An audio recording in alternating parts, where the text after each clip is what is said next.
Halo pemirsa, balik lagi bareng aku di ruang suara yang santai, asik, tapi tetap penuh makna.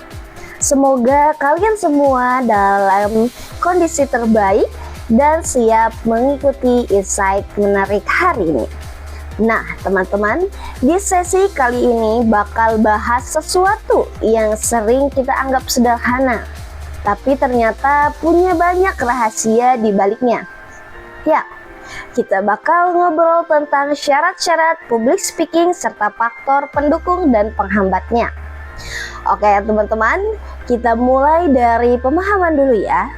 Public speaking itu bukan sekedar berbicara di depan umum, tetapi lebih seni menyampaikan ide, gagasan, atau pesan secara lisan agar bisa dipahami, memengaruhi, bahkan menghibur audiens.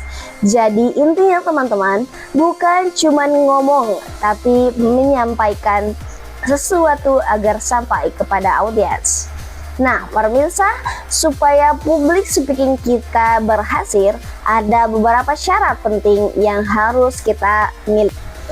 Yang pertama yaitu penguasaan materi. Coba kita pikir secara logis, gimana kita mau menyampaikan atau meyakinkan orang lain kalau kita sendirinya itu belum benar-benar paham teman-teman apa yang akan kita sampaikan dan ingin kita sampaikan. Nah disinilah pentingnya memahami materi lebih dalam, bukan sekedar menghafal, karena kalau kita hafal sedikit saja lupa bisa langsung buyar teman-teman. Yang kedua yaitu keyakinan dan penghayatan. Ini menarik teman-teman, karena audiens itu bukan cuma mendengarkan kata-kata kita, tapi juga merasakan cara kita menyampaikan materi tersebut. Kalau kita sendiri ragu, audiens juga akan ikut ragu.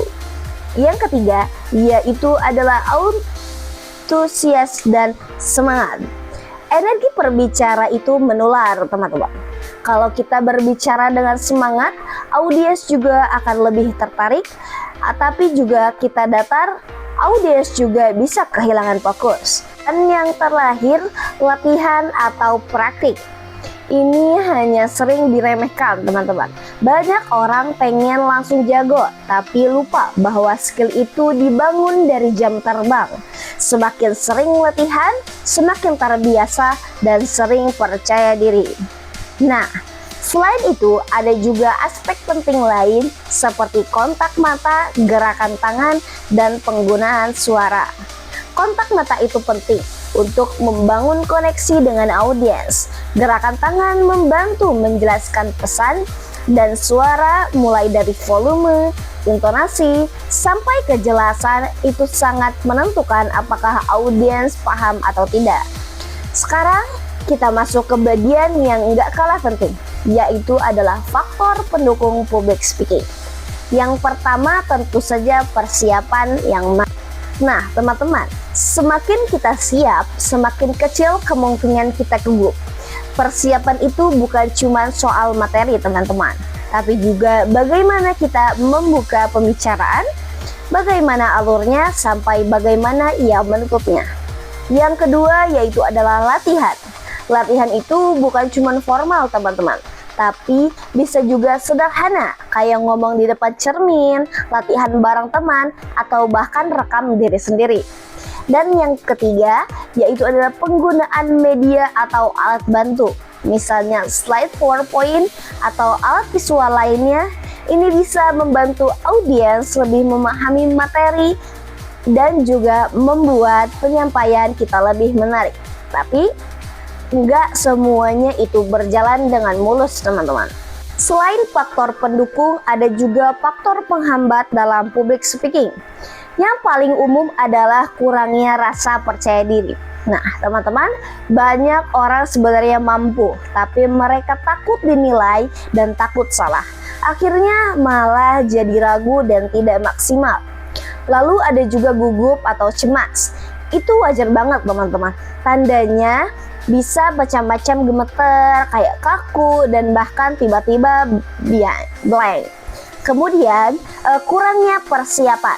Ini yang sering terjadi, yang menjadi masalah besar karena tanpa persiapan kita akan kesulitan saat menyampaikan materi. Dan yang terakhir yaitu adalah gangguan teknis atau lingkungan.